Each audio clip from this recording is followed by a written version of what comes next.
1894-96 में, और जब वेगनर ने इसकी विवेचना की, सिद्धांत की, तो कब किया था? 1967 में, है ना। फिर आगे चल करके कई सारे विद्वान इन्हीं के सिद्धांतों के, स्टीफन हॉकिंस का नाम सुने होंगे आप, जो एक व्हील चेयर पे रहते थे, ब्रिटिश फिजिक्स के जानकार, उन्होंने भी इसके बारे में इस सिद्धांत की पुष्टि की, और आधुनिक स्रोतों से इसी सिद्धांत की पुष्टि होती है बिग बैंग के बारे में। इसमें क्या कहा गया? शुरुआती दौर में जो हमारा ब्रह्मांड था तो वह एक बिंदु पर केंद्रित था। संघनन इतना ज़्यादा हुआ कि उसमें ब्लास्ट हुआ। ब्लास्ट होने के बाद कारण से उसके जो कण हैं वो पूरे ब्रह्मांड में फैल गए, ठीक है। और वो फैल गए, फिर उसका विस्तार होता चला गया, उसमें बहुत सारे ऐसे पदार्थ निर्मित हुए। उन्हीं से ही इलेक्ट्रॉनों का, प्रोटॉनों का, न्यूट्रॉनों यानी कि कणों का विकास हुआ, एटम्स का विकास हुआ, परमाणुओं का विकास हुआ। ये सब तत्व आप लोगों ने देखा। अब ये विस्तार उसी क्रम में आगे बढ़ता जाएगा कि ये जो ब्लास्ट हुआ तो आपने देखा था कि बड़ी मात्रा में क्या हो गया? हाइड्रोजन ब्रह्मांड में केंद्रित हो गया। हाइड्रोजन से हीलियम का निर्माण हुआ, हीलियम और हाइड्रोजन से फिर आगे चल करके गैलेक्सीज का निर्माण होगा, आकाशगंगाओं का निर्माण होगा, और उन फिर आकाशगंगाओं में तारों का निर्माण होगा, और तारों से फिर उसमें किसी तारे के सौरमंडल का निर्माण होगा। इस तरह से क्रिया आगे चलेगी, आज भी अनावरत रूप से बढ़ती ही जा रही है। जैसे कोई गुब्बारा होता है, उस पर कोई पॉइंट आप थोड़ा सा फुला करके उस पर कोई बिंदु निर्धारित कर दीजिए, कुछ बिंदुओं को इंडिकेट कर दीजिए, और उसको फिर से मतलब वो गुब्बारा थोड़ा बड़ा हो, उसमें और हवा पुश करिए, 50% भरी हुई हवा में और 50% हवा ऐड करिए, तो वो क्या होगा? जो बिंदु आपने बनाया होगा एक दूसरे बिंदु को, जिसकी डिस्टेंस होगी वो क्या होगी? प्रसारित होती जाएगी, यानी बढ़ती जाएगी। तो एक आकाशगंगा दूसरी आकाशगंगा से दूर होती जाएगी, और एक आकाशगंगा में जो तारे हैं बहुत सारे, वो तारे भी एक दूसरे से दूर होते जाएंगे। इसी प्रकार से जो सौरमंडल होगा, उसके ग्रह उपग्रह, ये सब एक दूसरे से दूर होते जा रहे हैं। कल लास्ट में हम लोगों ने डॉपलर प्रभाव के बारे में देखा था, सुना था, मतलब बात की थी डॉपलर प्रभाव के बारे में। डॉपलर प्रभाव में यही होता है कि कोई पिंड या कोई ग्रह उपग्रह या कुछ भी, है ना, कि वह पृथ्वी या किसी प्रेक्षक बिंदु से वह नज़दीक आ रहा है कि दूर जा रहा है, इसका आकलन किया जाता है डॉपलर प्रभाव के नाम से। इसमें स्पेक्ट्रम मशीन होती है। इस मशीन में अगर जो तरंगें निकलती हैं, जैसे जब कोई तारा है, जब वो गति करता है, तो स्पेक्ट्रम मशीन में जैसे मान लो पृथ्वी पर कोई बिंदु है और मान लो चंद्रमा है ना, तो वह पृथ्वी के नज़दीक आ रहा है कि पृथ्वी से दूर जा रहा है, ऐसे देख करके आप आकलन कर पाएंगे। कोई ग्रह ऐसा है कि नज़दीक आ रहा है या दूर जा रहा है, आप कैसे जान पाएंगे? क्या संभव है ऐसा? आसान आपको लगता है कि आप देख करके रोज़ आकाश में कभी कभी खुला मौसम होता है तो बहुत सारे तारे दिखाई देते हैं, फिर अगले दिन और तारे दिखाई देते हैं, है ना। तो क्या उन तारों के मध्य की डिस्टेंस आप जान पाते हैं कि क्या उनके मध्य में डिस्टेंस कितनी है? लगभग नज़दीक या दूर आपको दिखाई देता है। अभी आप लोग कभी भी देखिएगा, कोई तारा आप देख लीजिए, उसकी लोकेशन साफ मौसम में रात के समय में आप देखेंगे, दो तारे जो दिखाई देंगे, वो अगर आप उसको फिर अगले 10 साल बाद भी देखेंगे तो उसमें बहुत थोड़ा माइनर डिफरेंसेस आपको दिखाई देगा, और लगभग ना के बराबर आपको दिखाई देगा। पता नहीं कर पाएंगे कि वो एक दूसरे से दूर है या नज़दीक है। तो डॉपलर प्रभाव में मूल रूप से यही होता है कि को स्पेक्ट्रम मशीन से रीड किया जाता है कि वो तारे या ग्रह पृथ्वी के या किसी ग्रह के नज़दीक आ रहा है या दूर जा रहा है। अगर वो नज़दीक आ रहा होता है तो या दूर जा रहा होता है, अगर नज़दीक आ रहा होता है तो स्पेक्ट्रम मशीन में बैगनी कलर के प्रकाश की तरफ अगर स्पेक्ट्रम रेखाएं उधर की इंडिकेट करती हैं तो इसका मतलब वो नज़दीक आ रहा है, करीब आ रहा है। और अगर स्पेक्ट्रम मशीन में रेड की तरफ इंडिकेट कर रहा है तो इसका मतलब वह उस प्रेक्षक बिंदु से दूर जा रहा है। समझ रहे हैं? यही जो है ये डॉपलर प्रभाव के अंतर्गत मूल रूप से मोटे मोटे तौर पर देखें तो यही दिखाता है, ठीक है। तो उसमें भी शोधों से यही पता चला है कि चीज़ें एक दूसरे से दूर ही जा रही हैं, यानी कि इंडिकेशन में रेड सिग्नल ही दिखाता है किसी भी मतलब एक प्रेक्षक बिंदु से किसी दूसरे ग्रह या पिंड की जो मध्य की दूरी देखते हैं तो वो रेड की तरफ इंडिकेट करता है, एंगल करता है। ठीक है, समझ आएगा कुछ डॉपलर प्रभाव के अंतर्गत था। यानी कि कुल मिला के कहें सौरमंडल का ये फिजिक्स के मतलब एक तरह से कहिए साइंस के माध्यम से इसकी पुष्टि की जा रही है, बिग बैंग सिद्धांत सही है, यानी कि उसी से पृथ्वी की उत्पत्ति हुई और सारे ग्रह उपग्रह सौरमंडल या कहिए तारे या कहिए गैलेक्सी, एक गैलेक्सी में बहुत सारे असंख्य अरबों तारे होते हैं, अभी आगे के क्रम में हम लोग देखेंगे उसमें, तो वो एक दूसरे से दूर जा रहे हैं, इवन एक गैलेक्सी दूसरे गैलेक्सी से भी दूर जा रहे हैं। यानी कि ये ब्रह्मांड है, इसका विस्तार अनावृत रूप से हो रहा है। ठीक है, चलिए कुछ तथ्यों को थोड़ा सा नोट करते हैं, फिर आगे की बात करते हैं।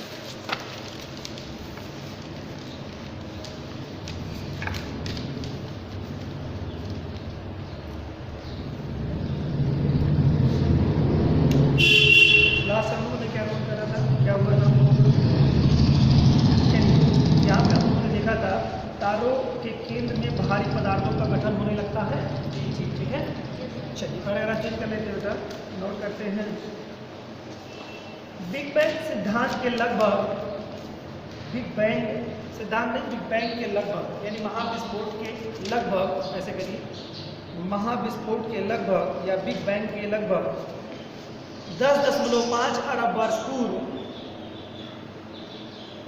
नॉट पूर्व नहीं पश्चात, यानी कि ये बिग बैंग सिद्धांत के जब घटना घटित हुई उसके बाद, मतलब उसके बाद की स्थिति बता रहा है, फिर जाकर के आपके सौरमंडल का निर्माण होगा, है ना, और अपनी आकाशगंगा बनेगी, अपना सौरमंडल बनेगा। इसकी जो उम्र होगी 4.6 अरब वर्ष पहले मानी जाती है पृथ्वी की उत्पत्ति, तो वो देखा जाएगा। यानी कि बिग बैंग सिद्धांत के तुरंत बाद नहीं, 10.5 अरब वर्ष बाद हमारे सौरमंडल का निर्माण होगा। क्या समझा रहा है, बिग बैंग सिद्धांत जो हुआ, बिग बैंग जब घटना हुई यानी महाविस्फोट की जब घटना हुई उसके लगभग 10.5 अरब वर्ष बाद पृथ्वी अस्तित्व में, एक तरह से कहिए सौरमंडल अस्तित्व में हमारे आया। ठीक है, गर्म स्थिति में रहा होगा या जैसी स्थिति में रहा होगा, गर्म स्थिति में था, फिर आगे चलकर ठंडा होगा, तमाम सारी चीज़ें इसमें होंगी। बहुत सारे मतलब जो है मूल कण एंड प्रतिकण, ये इन कणों का निर्माण होता है। कल बात आप लोगों को थोड़ी सीखी गई थी, आज हम लोग उसके बारे में थोड़ी चर्चा करेंगे। पहले थोड़ा सा देखते हैं। ठीक है, लगभग 10.5 अरब वर्ष पश्चात, आज से लगभग 4.5 अरब वर्ष पूर्व, 4.5 अरब वर्ष पूर्व सौरमंडल का विकास हुआ, सौरमंडल का विकास हुआ।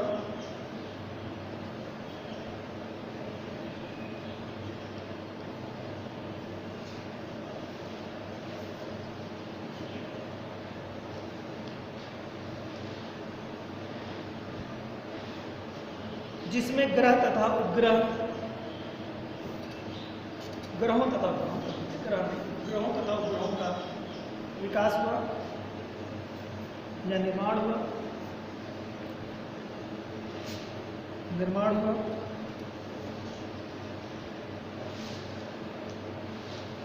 आज आकाशगंगाएं, आज या वर्तमान में आकाशगंगाएं सुपर क्लस्टर के रूप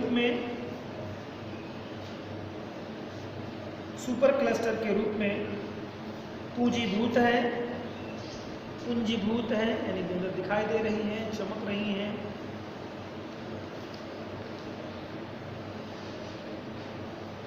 ये पूंजीभूत आकाशगंगाएं एक दूसरे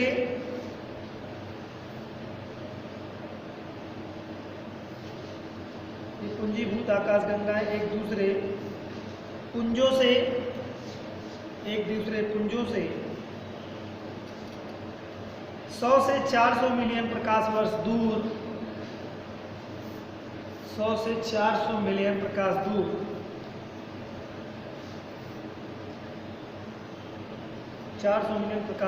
दूर हैं।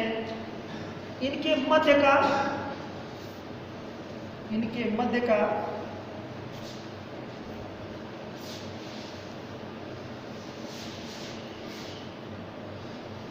क्षेत्र काला है, ब्लैक है।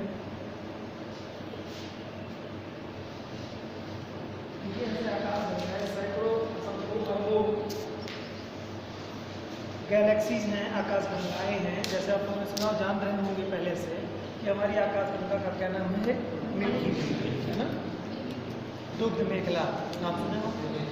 तो इसी तरह से ऐसे अरबों की संख्या में गैलेक्सीज हैं, ठीक है, और एक गैलेक्सी में अरबों तारे हैं, ठीक है, और एक गैलेक्सी दूसरे गैलेक्सी से डिस्टेंस में है, मतलब दूरी पे है, और उनके मध्य की दूरी बढ़ रही है।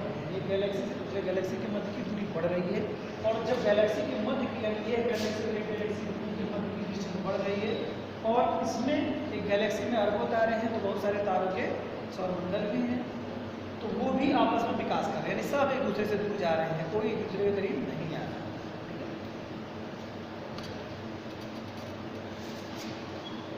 इनके मध्य का स्थान यानी कि गैलेक्सियों के मध्य का स्थान काला है। एग्जाम में पूछता है कि ब्रह्मांड में गैलेक्सियों के मध्य की जो डिस्टेंस है, मतलब मध्य का जो भाग है वो कैसा है, मतलब आप काला, पीला, नीला जो भी आप हैं, तो उसमें ब्लैक है ना। एक गैलेक्सी से दूसरे गैलेक्सी के से जो दूरी है, मतलब यानी कि एक हिस्सा काला होगा, एक हिस्सा काला होगा, एक हिस्सा डार्क होगा, ऐसे मैंने कहा ना आपको, ऐसे बहुत सारी गैलेक्सीज आप हैं ना, सारी गैलेक्सीज के बीच की जो डिस्टेंस ये सब डार्क ब्लैक होगा, है ना।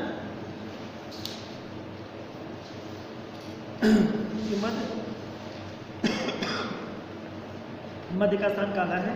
अपने निर्माण काल के समय से प्राप्त आवेग के कारण, अपने निर्माण काल के समय से प्राप्त आवेग के कारण इनके मध्य दूरी बढ़ती जा रही है। थोड़ी स्पीड के साथ लिखे बेटा,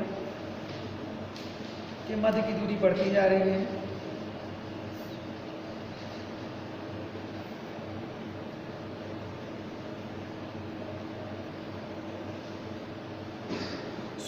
सुविख्यात भौतिक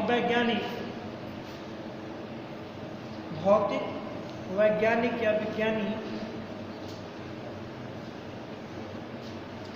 Stephen Hawkins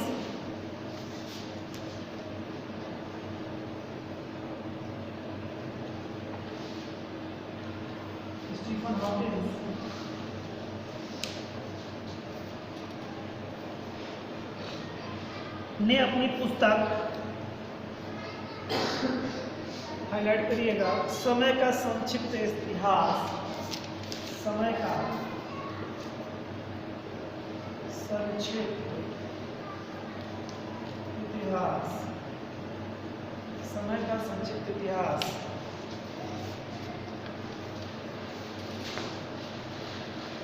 a brief history of time, a brief history of time.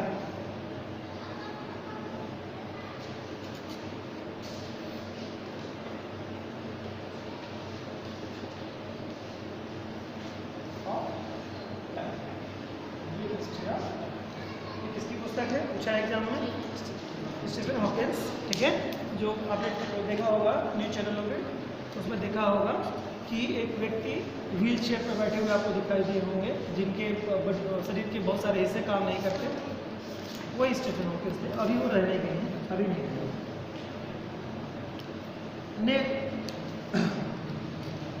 ने या में उद्धृत किया है या उल्लेख किया है, में उल्लेख किया है कि आज से लगभग 15 अरब वर्ष पूर्व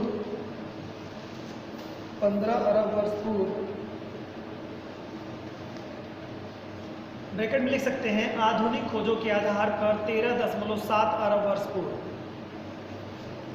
आधुनिक खोजों के आधार पर 13.7 अरब वर्ष पूर्व,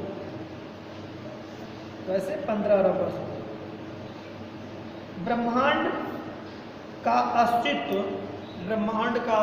इन्होंने अपनी पुस्तक में क्या उल्लेख किया है, स्टीफन हॉकिंस महोदय ने क्या उल्लेख किया है वो बात बता रहे हैं यहाँ पे। वही बात जो आप लोगों ने जानी है उसी की पुष्टि ये करते हैं। कह रहे हैं पूर्व ब्रह्मांड का अस्तित्व एक मटर के दाने के रूप में था, एक मटर के दाने के रूप में था।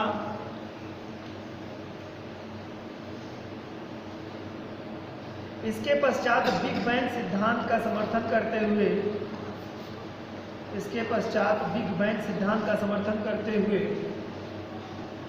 वे लिखते हैं कि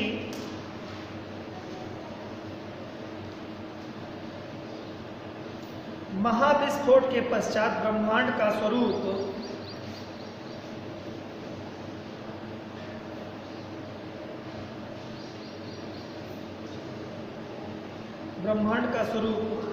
विस्तृत हुआ,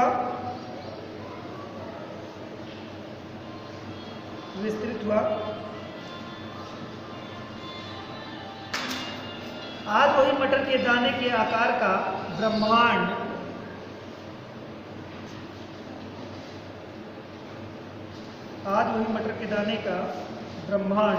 असीमित और अनंत है।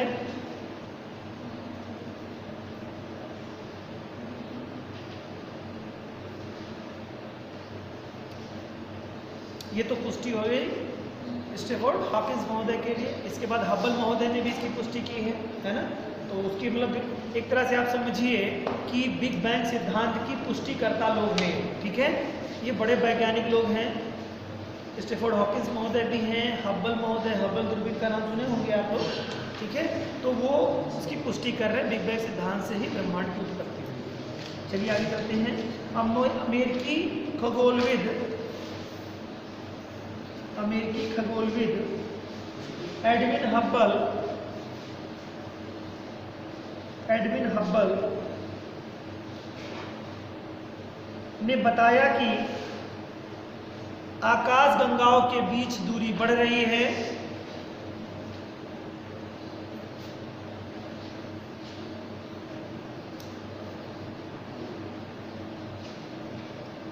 जैसे जैसे आकाश गंगाओं के बीच की दूरी बढ़ रही है, वैसे वैसे आकाश गंगाओं के बीच की दूरी बढ़ रही है, वैसे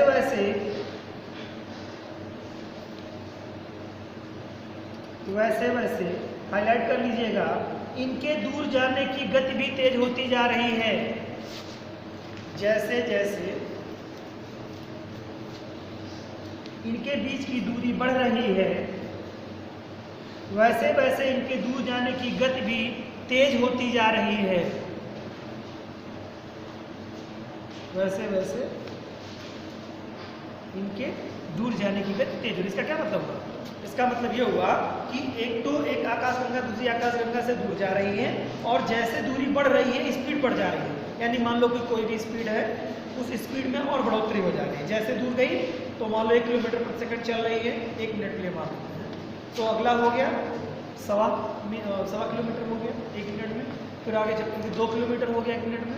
ऐसे ऐसे डिस्टेंस मतलब बढ़ती जा रही है। कौन? आकाश गंगाओं की मध्य की दूरी। देखिए बहुत बेहतरीन कॉन्सेप्ट आप लोग देख रहे हैं, बहुत घर जाकर के सीरियसली को पढ़ लीजिएगा। ब्रह्मांड के संदर्भ में कुछ भी आपके दिमाग में ऐसा नहीं रह जाएगा कि मतलब इसकी सिद्धांत में एक्चुअली क्या हो रहा है। ये बाकी सारे वैज्ञानिक क्या कर रहे हैं बेटा? पुष्टि कर रहे हैं कि हो क्या रहा है, कि मतलब दूर जा रहा है।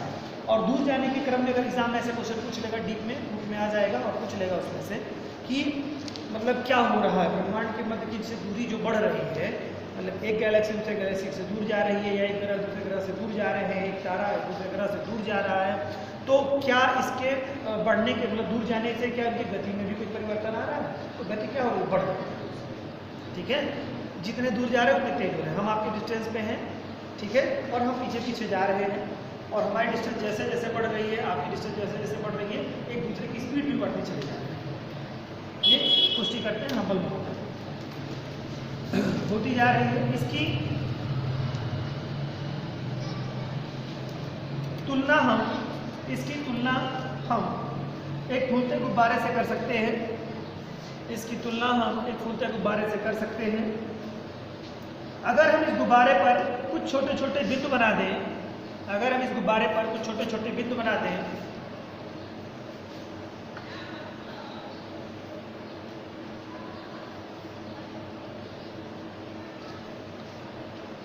तो जैसे जैसे गुब्बारा फूलता जाएगा,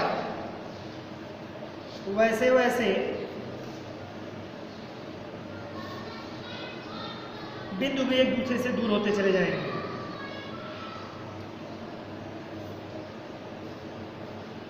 दूर होते चले जाएंगे। गुब्बारे पर बने इन बिंदुओं को अगर आकाशगंगा मान लिया जाए, गुब्बारे पे बने बिंदुओं को अगर आकाशगंगाएं मान लिया जाए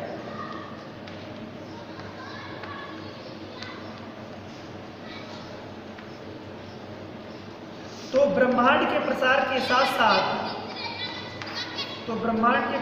साथ साथ आकाशगंगाओं के बीच की दूरी भी, तो ब्रह्मांड के प्रसरण के साथ साथ प्रसार या प्रसरण के साथ साथ आकाशगंगाओं के बीच की दूरी भी बढ़ती जाएगी।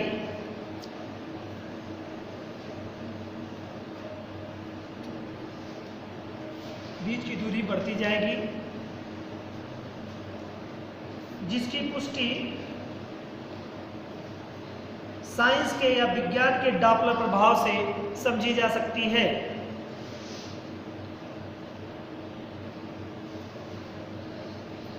ठीक है, तो डॉपलर प्रभाव के बारे में भी आप लोग जानना चाहेंगे? डॉपलर प्रभाव भी देख लिया जाए। चलिए लिख लीजिए थोड़ा सा डॉपलर प्रभाव के बारे में। प्रकाश का डॉपलर प्रभाव।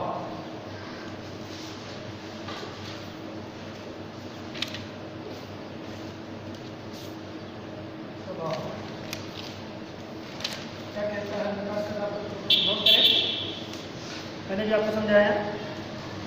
स्रोत तथा प्रेक्षक के सापेक्ष, स्रोत तथा प्रेक्षक। स्रोत मतलब कौन सा स्रोत है? जैसे मान लो यहाँ से लाइट हम लोगों को मिल रही है, ध्यान से समझो, लाइट हम लोगों को मिल रही है, तो मैं क्या हो गया? प्रेक्षक हुआ कि स्रोत हुआ? मैं प्रेक्षक हुआ, वो हो गया स्रोत, क्योंकि लाइट वहीं से आ रही है, तो यहाँ पर सेंस वही बन रहा है, यानी इसको ग्रह मान लीजिए और हमको पृथ्वी पर स्थित कोई बिंदु का प्लेस मान लीजिए। तो ये नजदीक आ रहा है कि दूर जा रहा है, इसी की पुष्टि करेगा। ठीक है, तो नोट करें इसमें। स्रोत तथा प्रेक्षक के सापेक्ष गति के कारण प्रकाश की आवृत्ति,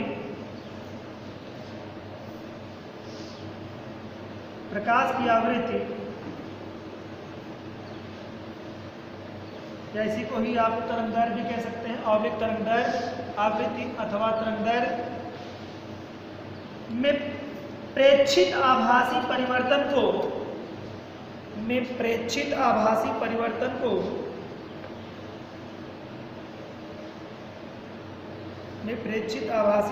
को, प्रकाश में डॉपलर प्रभाव कहते हैं। आभासी परिवर्तन को प्रकाश में डॉपलर प्रभाव कहते हैं।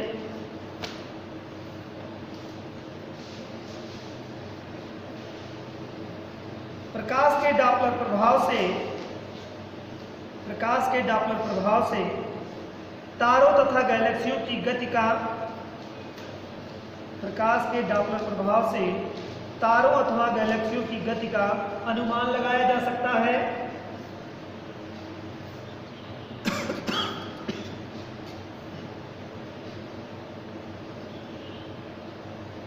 तारों से आने वाले प्रकाश के स्पेक्ट्रम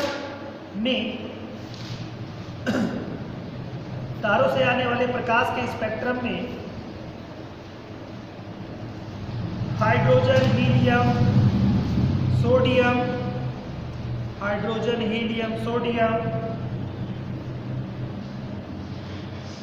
आदि तत्वों की स्पेक्ट्रमी रेखाएं पाई जाती हैं। हाइड्रोजन, हीलियम, सोडियम आदि तत्वों की स्पेक्ट्रमी रेखाएं पाई जाती हैं।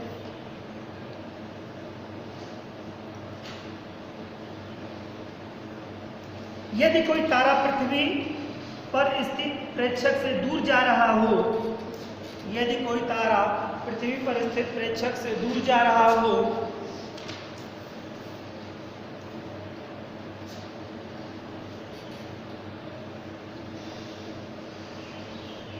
अथवा प्रेक्षक की ओर आ रहा हो,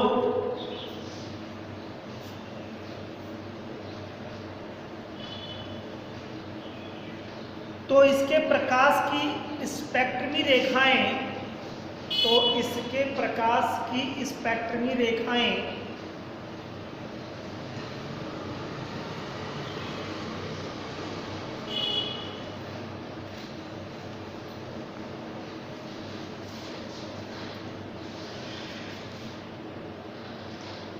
स्पेक्ट्रम के दीर्घ तरंग दैर्घ्य, स्पेक्ट्रम के दीर्घ तरंग दैर्घ्य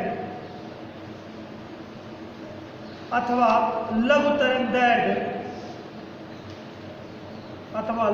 दैर्घ्य भाग की ओर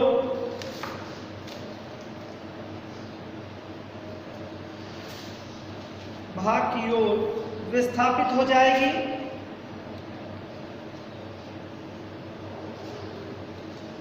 इस घटना से तारे का वेग ज्ञात किया जा सकता है। इस घटना से तारे का वेग ज्ञात किया जा सकता है। इसके लिए तारे के प्रकाश के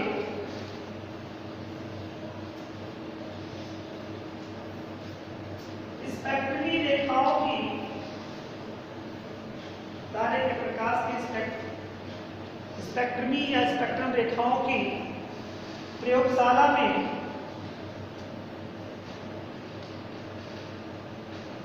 किसी तत्व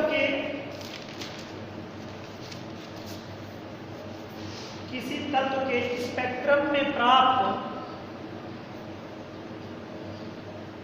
उन्हीं रेखाओं से तुलना करते हैं।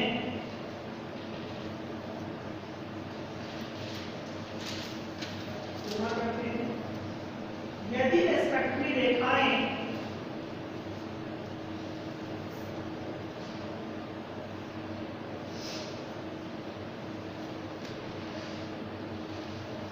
तुलना करते हैं, स्पेक्ट्रमी रेखाएं तारे की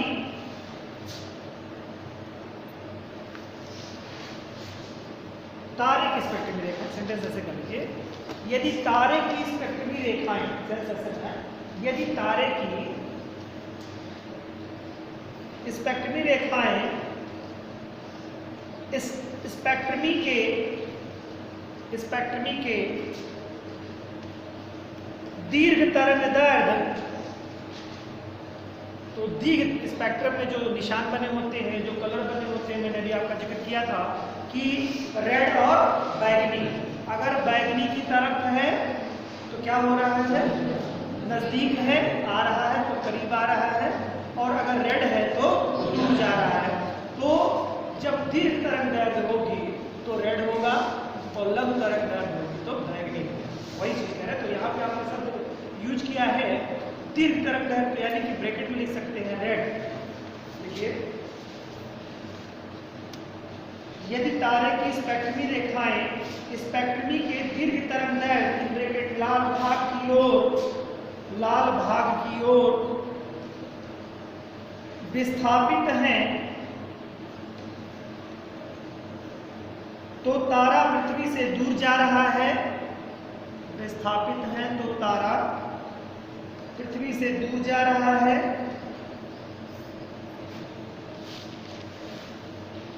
और यदि ये लघु तरंगें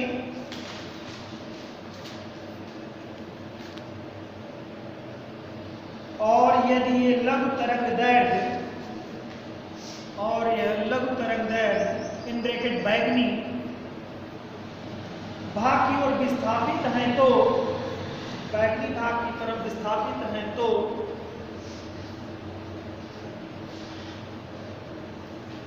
तारा पृथ्वी की ओर आ रहा है। तो तारा पृथ्वी की ओर आ रहा है।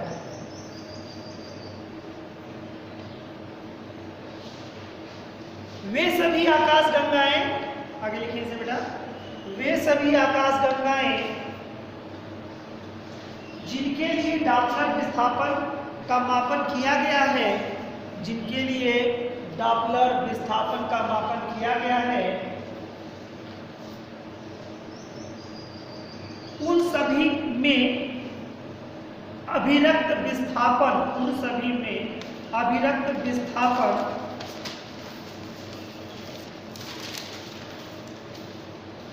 संबंध है।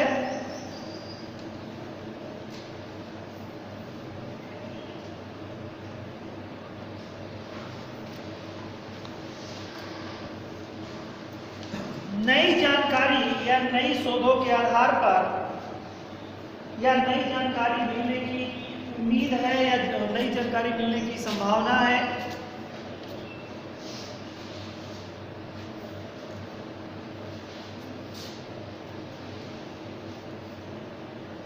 अगला अब करिए मैप एवं महाविस्फोट सिद्धांत। मैप कर लीजिए, मैप एवं महाविस्फोट सिद्धांत। ये मैप क्या चीज है? करते हैं MAP microwave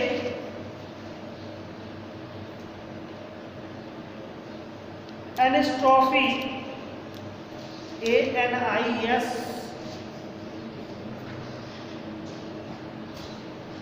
OTROPHY anisotropy probe, जिसे संक्षिप्त रूप में मैप कहेंगे। ठीक है, ये नासा द्वारा भेजा गया एक उपग्रह, क्या है? नासा द्वारा भेजा गया एक उपग्रह है, जिसे क्या कहते हैं? मैप। क्या नाम होता है इसका? मैप। क्या फुल फॉर्म इसका है? Microwave anisotropy probe. ये नासा द्वारा एक उपग्रह है जो कि इसी के अध्ययन के लिए भेजा गया है। ठीक है, यहाँ सारी चीजें क्या हो रही है? बिग बैंग सिद्धांत की पुष्टि की जा रही है। दिमाग में आपके ये बात हमेशा रहनी चाहिए। क्या कह रहा है इसमें? देखिए, नासा द्वारा 30 जून 2001 को प्रेषित एक खोजी उपग्रह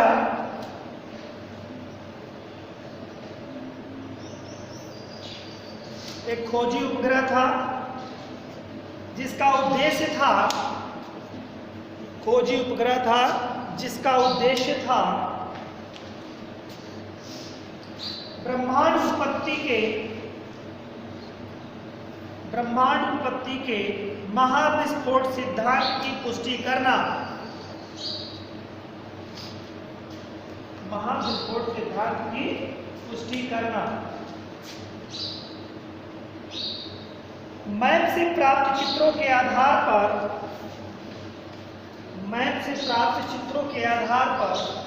महाविस्फोट सिद्धांत की पुष्टि हुई। मैप से प्राप्त चित्रों के आधार पर महाविस्फोट सिद्धांत की पुष्टि हुई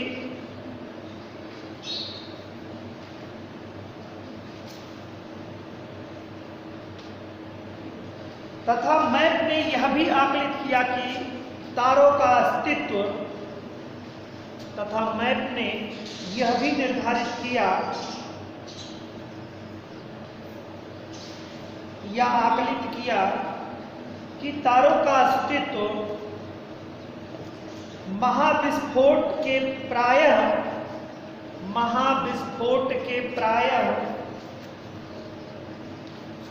40 करोड़ वर्ष बाद आया। 40 करोड़ वर्ष बाद ही संभव हुआ। यानी कि जो तारे बने बिग बैंग सिद्धांत के बाद में लगभग 40 करोड़ वर्ष बाद तारों का अस्तित्व बना। और आप देख रहे थे पृथ्वी के अस्तित्व के बारे में क्या कह रहा था? 4.5 अरब वर्ष पूर्व महाविस्फोट सिद्धांत के लगभग कितना 10.5 अरब वर्ष पश्चात पृथ्वी अस्तित्व में आया। अभी बात हुई हम लोगों की। और आज से लगभग वह समय कितनी दूरी बैक है? वो 4.5 अरब वर्ष पूर्व, यानी महाविस्फोट हुआ उसके 10.5 अरब वर्ष बाद जो है अस्तित्व में आई क्या? पृथ्वी या सौरमंडल अस्तित्व में हमारा आया। ठीक है, तो पृथ्वी आएगी तो उसका सौरमंडल भी आएगा साथ में। ठीक है, यही सारी चीजें इसमें पुष्टि हो रही है बेटा। चलिए, 40 करोड़ बाद ही संभव हुआ। इस आधार पर ब्रह्मांड की आयु लगभग 13.7 अरब वर्ष 13.7 अरब वर्ष आकलित की गई है। 13.7 अरब वर्ष आकलित की गई हैं।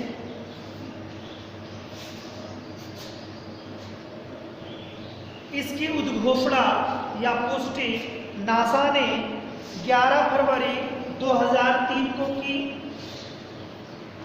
इसकी पुष्टि नासा ने 11 फरवरी 2003 को की।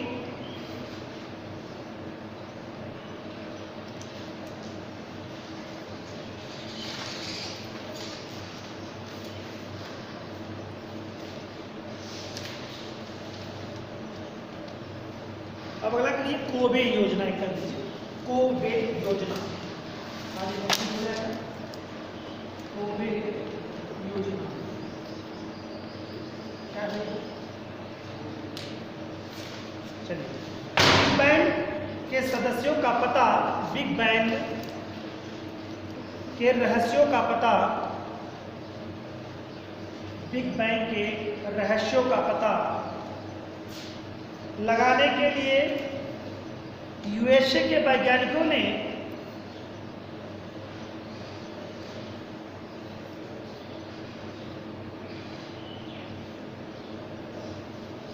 जॉन मेदर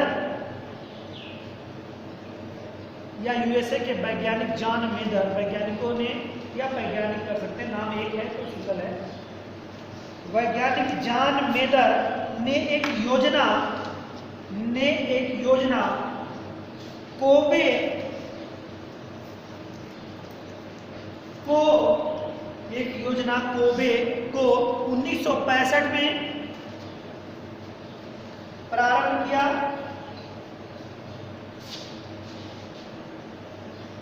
कोबे उपग्रह ध्रुवीय कक्षा में पृथ्वी के धरातल से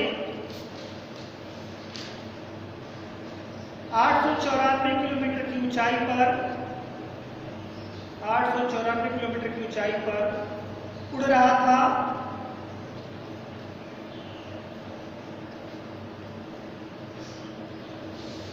इसके माध्यम से ब्रह्मांड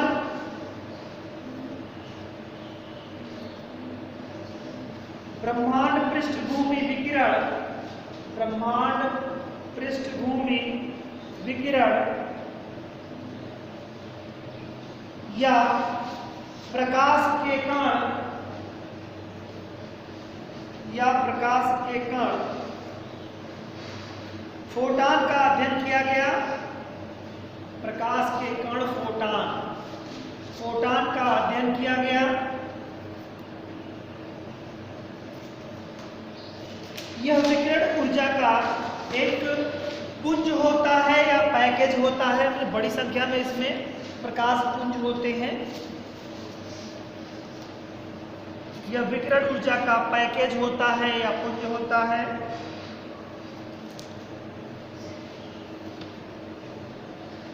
फोटॉन या ये फोटॉन ब्रह्मांड के प्रारंभिक स्वरूप की जानकारी प्राप्त कराते हैं। ये फोटॉन ब्रह्मांड के प्रारंभिक स्वरूप की जानकारी प्राप्त कराते हैं।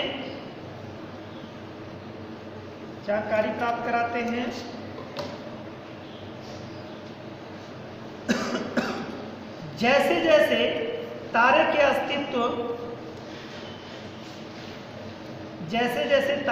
अस्तित्व समाप्ति के उपरांत भी तारों से आने वाली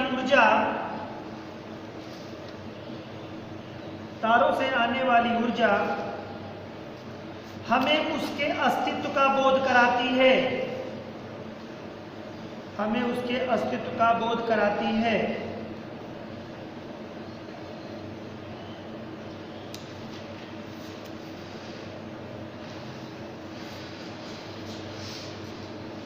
ये तो कुछ थोड़ा सा था पुष्टि के बारे में। कोबे योजना के तहत भी इसी बात की भी पुष्टि की जाती है ना। अब थोड़ा सा हम लोग लिख लेते हैं मैटर के बारे में, कुछ चीज़ें हैं, और देन इसके बाद में हम लोग सौरमंडल के संदर्भ में होगा। इसमें देखिए इतनी डिटेल है इसकी, अगर इसको हम लोग करें तो लगभग करीब में 2-3 दिन की क्लास है, जिसी में हो जाएंगी फिर कॉन्सेप्ट आपका और भी अच्छे से समझ में आएगा। बट आपको समझना है कि बिग बैंग थ्योरी की पुष्टि हो गई। बिग बैंग थ्योरी है क्या, इसी से पृथ्वी की उत्पत्ति हुई है। अब आगे की तरफ में हम लोग चलते हैं, कुछ चीज़ें और भी जानने की कोशिश करते हैं मूल कणों वगैरह के बारे में। एक हेडिंग कर लीजिए बेटा, मूल कण एवं प्रतिकण, fundamental particles and antiparticle. क्या चीज होते हैं ये मूल कण, क्या है मूल कण या प्रतिकण, ठीक है। इसे इंग्लिश में कहेंगे fundamental particle and anti particles. Note करें इसमें, वे कण जिनका निर्माण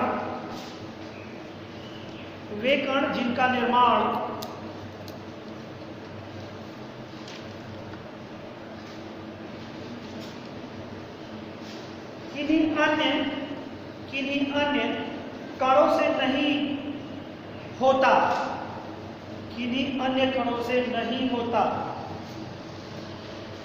अर्थात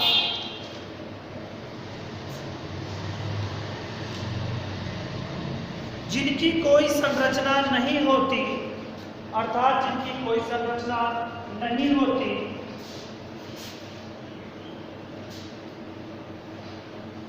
मूल कण कहलाते हैं।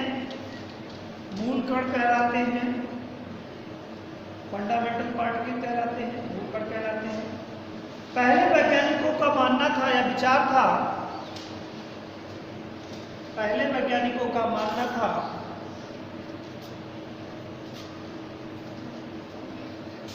कि परमाणु तीन मूल कणों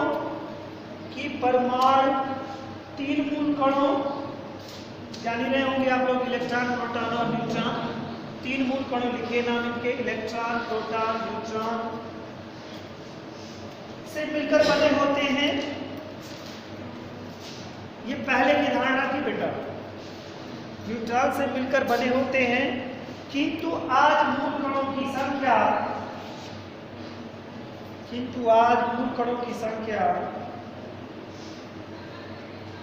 30 से ऊपर पहुंच गई है। मूल कणों की संख्या 30 से ऊपर पहुंच गई है। अब तो फोटॉन एवं ग्रेविटॉन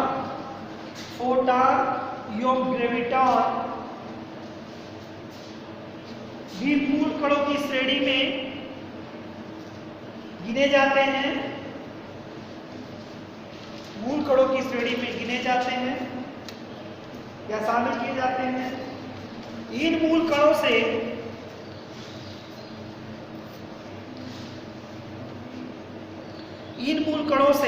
इलेक्ट्रॉन, प्रोटॉन, पॉजिट्रॉन, एंटीप्रोटॉन,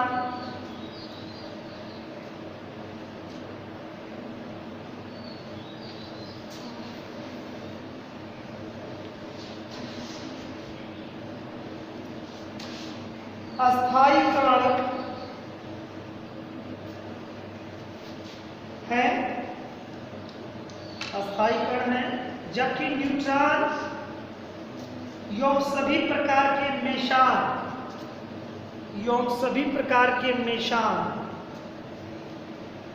अस्थायी कण है। सभी प्रकार के मेशान अस्थायी कण है।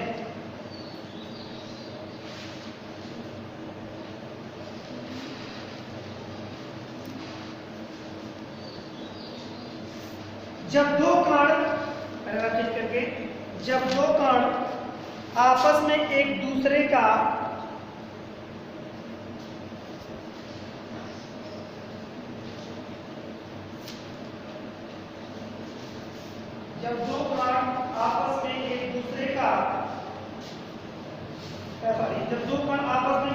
मिलने पर एक दूसरे का पूर्ण विनाश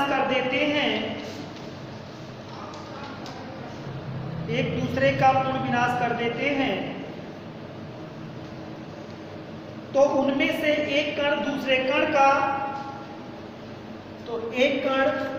कण का एंटी कण एक कण दूसरे कण का एंटी कण